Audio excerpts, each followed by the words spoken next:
చివరికి తను జడాశ్రావణికి కూడా జాకీలేసి పైకి లేపే స్థాయి దిగజారిపోయాడు.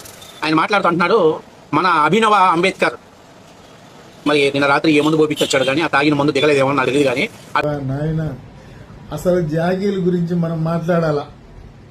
జడా శ్రావణ్ ఎక్కడి నుంచి వచ్చాడు తెలుసా? ఎవరెవరు జాకీలేసి లేపారు తెలుసా? ఆయనకి ఏబిఎన్ రాధాకృష్ణ, మహా టీవీ వంశీ, TV5 సాంబా, మూర్తి, వీళ్ళందరూ జాకీలేసి లేపారు అప్పట్లో.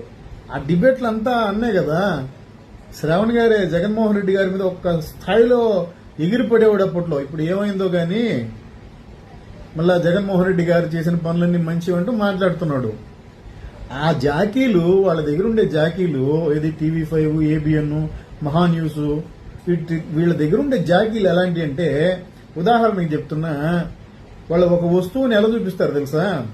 పప్పు గుత్తి ఉంటుంది తెలుసు కదా, పప్పు ఎనుపుకుంటాం కదా, పప్పు గుత్తి.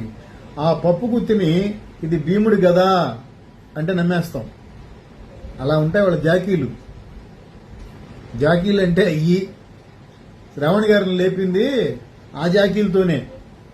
ఆ తర్వాత మొహం ఎట్టుంటది, నువ్వు ఎట్టవాక మొహం అట్ట.